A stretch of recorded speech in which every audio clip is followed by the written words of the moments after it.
lovely student, this is Adya. Welcome back to the channel.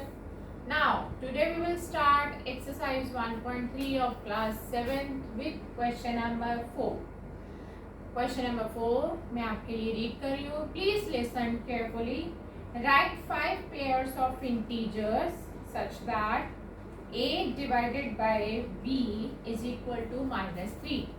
आपको 5 pairs की formation करनी है और किस तरह से करनी है उन्होंने आपको इक्वेशन फॉर्म करके दी है और एक पेयर भी आपको करके दिखाया है. बट पहले मैं फॉर्म लिख देती हूँ. ये एक्सरसाइज 1.3 है, क्वेश्चन नंबर 4, 7th क्लास का सॉल्यूशन है ये. और आप ध्यान से देखिए, उन्होंने आपको इंटीजर की ये वाली फॉर्म आपसे मांगी है और एक पेयर आपको उन्होंने करके भी दिया है. 6 divided by -2 is equal to -3. आप पहले कॉन्सेप्ट समझिए, पैटर्न समझिए, फिर हम क्वेश्चन स्टार्ट करेंगे. देखिए, क्वेश्चन की डिमांड ये है कि आपका जो क्वेश्चन है डिवाइड करने पे जो क्वेश्चन आता है, जो आंसर आता है, वो ये आना चाहिए. अब आपको -3 आंसर बता दिया गया है और आपको पूरी छूट दी गई है कि आप ए और बी कुछ भी ले सकते हैं, यानी कि वो इंटीजर ही होना चाहिए. बट कोई रेस्ट्रिक्शन नहीं है कि पॉजिटिव ही ले, नेगेटिव ले.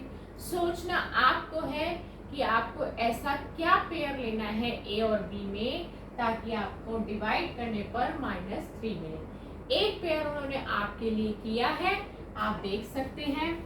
6 डिवाइडेड बाय -2. उन्होंने ये दो चीजें फिल करी है, ए के लिए और ये बी के लिए. जब आप 2 को 6 से डिवाइड करेंगे तो डेफिनेटली आपका आंसर 3 आएगा और दोनों में से सिर्फ एक ही नेगेटिव है. एक ऑड होता है, इसलिए माइनस का साइन साथ में कैरी हो गया है. तो ये आपके लिए एक एग्जाम्पल उन्होंने करके दिया था. आपको इसी तरीके से 5 पेयर्स बनाने हैं. बहुत सिंपल तरीका है, ध्यान से देखना है. डिवाइड का है, ठीक है. अब मैं आपको एक डिफरेंट पैटर्न से करके दिखाऊंगी. आप ध्यान से देखिए. लाइक मैं अगर यहाँ पे 15 ले रही हूँ तो ये 5 से जब मैं डिवाइड करूंगी तो 3 आएगा. 5 3 जा 15. अब 3 मिल गया हमें. अब बात आती है माइनस की. तो आप चाहो तो माइनस यहाँ पे लगा लो और आप चाहो तो यहाँ लगा लो. दोनों में से एक जगह ही आपको माइनस लगाना है. क्यों? क्योंकि सिंगल माइनस यानी कि odd number of negative science में ही फाइनल आंसर में माइनस आता है. एक अकेला साइन ही माइनस का कैरी होगा आंसर में. अगर हम दोनों जगह माइनस लगा देंगे, यानी कि डिविडेंड में भी लगा देते और डिवाइजर में भी हमने लगाया है, दोनों में माइनस लगा देते तो माइनस माइनस कैंसिल हो जाता और हमारा जो क्वेश्चन है वो पॉजिटिव बन जाता. जबकि हमें क्वेश्चन को नेगेटिव बनाना है. नेगेटिव बनाना है तो चाहो तो यहाँ पर माइनस ले लो और यहाँ ले लिया तो यहाँ ले लो. आपको एक टाइम पर किसी एक जगह पर ही माइनस कैरी करना है. ठीक, ये हमने पहला पेयर ले लिया. और आप चाहो तो क्या ले सकते हो, आपकी अपनी पूरी चॉइस है. आप जो चाहो वो ले सकते हो. मैं 12 ले रही हूँ यहाँ पर. 12 को 4 से देखिए डिवाइड करेंगे तो 3 आता है. 4 3 जा 12. अब मैं माइनस यहाँ लगा रही हूँ. सिंगल माइनस है, मैंने यहाँ नहीं लगाया तो यहाँ लगा दी, तब भी आंसर -3 आएगा. आप चेक कर सकते हैं. 4 के टेबल पे 12 3 पर आते हैं और एक ही माइनस है वो कैरी कर दिया. ठीक, और क्या ले सकते हैं आप सोचिए. आप 18 ले सकते हैं. 18 को 6 से डिवाइड करिए, 3 आता है. 6 3 जा 18 और अब मैंने माइनस डिवाइजर पे लगा दिया. तो मर्जी आपकी है, चाहे आप डिवाइजर पे लगाइए चाहे आप डिविडेंड पे लगाइए, बट एक ही पर लगाइए, तभी आपका माइनस में आंसर आएगा, क्वेश्चन आएगा. तो ये मैंने 3 पेयर लिए. आप भी कुछ सोच सकते हैं. लाइक मैंने ले लिया है 24 डिवाइडेड बाय 8. 8 3 जा 24 होता है और अब मैंने माइनस डिविडेंड पे लगा दिया है तो भी हमारा आंसर माइनस में ही आएगा. तो एक बारी में एक जगह ही आपने माइनस लगाना है, या तो डिवाइजर पर या डिविडेंड पर. ठीक है. अब मैंने ले लिया है 21 डिवाइडेड बाय 7, क्योंकि 7 3 जा 21 होता है. अब आप चाहो तो यहाँ पे भी लगा सकते थे या फिर यहाँ पर लगा सकते थे, बट दोनों में एक साथ नहीं लगा सकते. एक सिंगल माइनस ही कैरी होगा आंसर में। तो ये हमने लिए हैं 5 पेयर्स। देखिए पांचों के पांचों पेयर्स में हमें जो क्वेश्चन है, जो आंसर है वो -3 ही मिल रहा है। तो इसी से रिलेटेड अगर कोई भी क्वेश्चन आता है और आपको क्वेश्चन पहले ही बता दिया जाता है तो इंटीजर्स आप खुद से डिसाइड कर सकते हैं, ठीक है।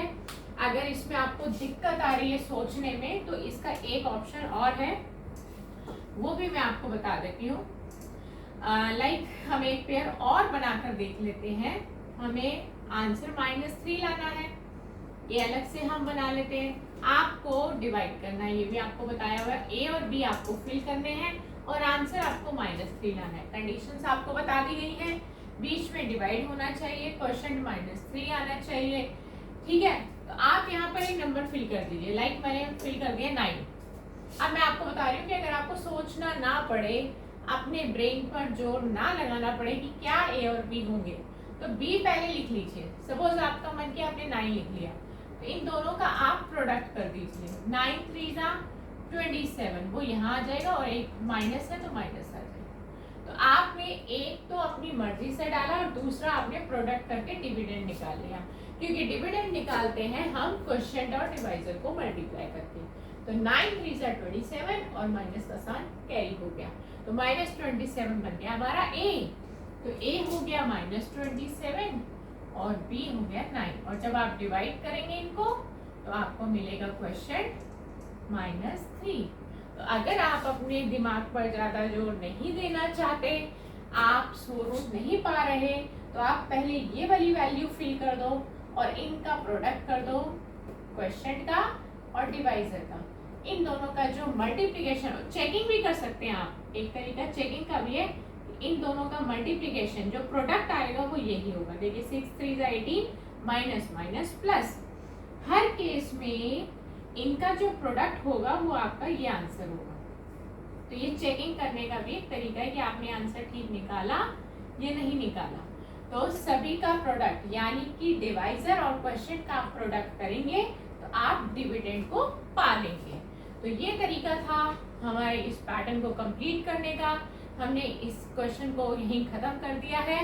नेक्स्ट क्लास में हम क्वेश्चन नंबर 5 लेंगे, जो कि इंटीजर्स से ही जुड़ी हुई एक वर्ड प्रॉब्लम है। हम इंटीजर्स की ये वर्ड प्रॉब्लम पहली बार करने जा रहे हैं 7th क्लास में। बहुत ध्यान से आपको देखना है कि ये हमें कैसे करना है। Goodbye friends.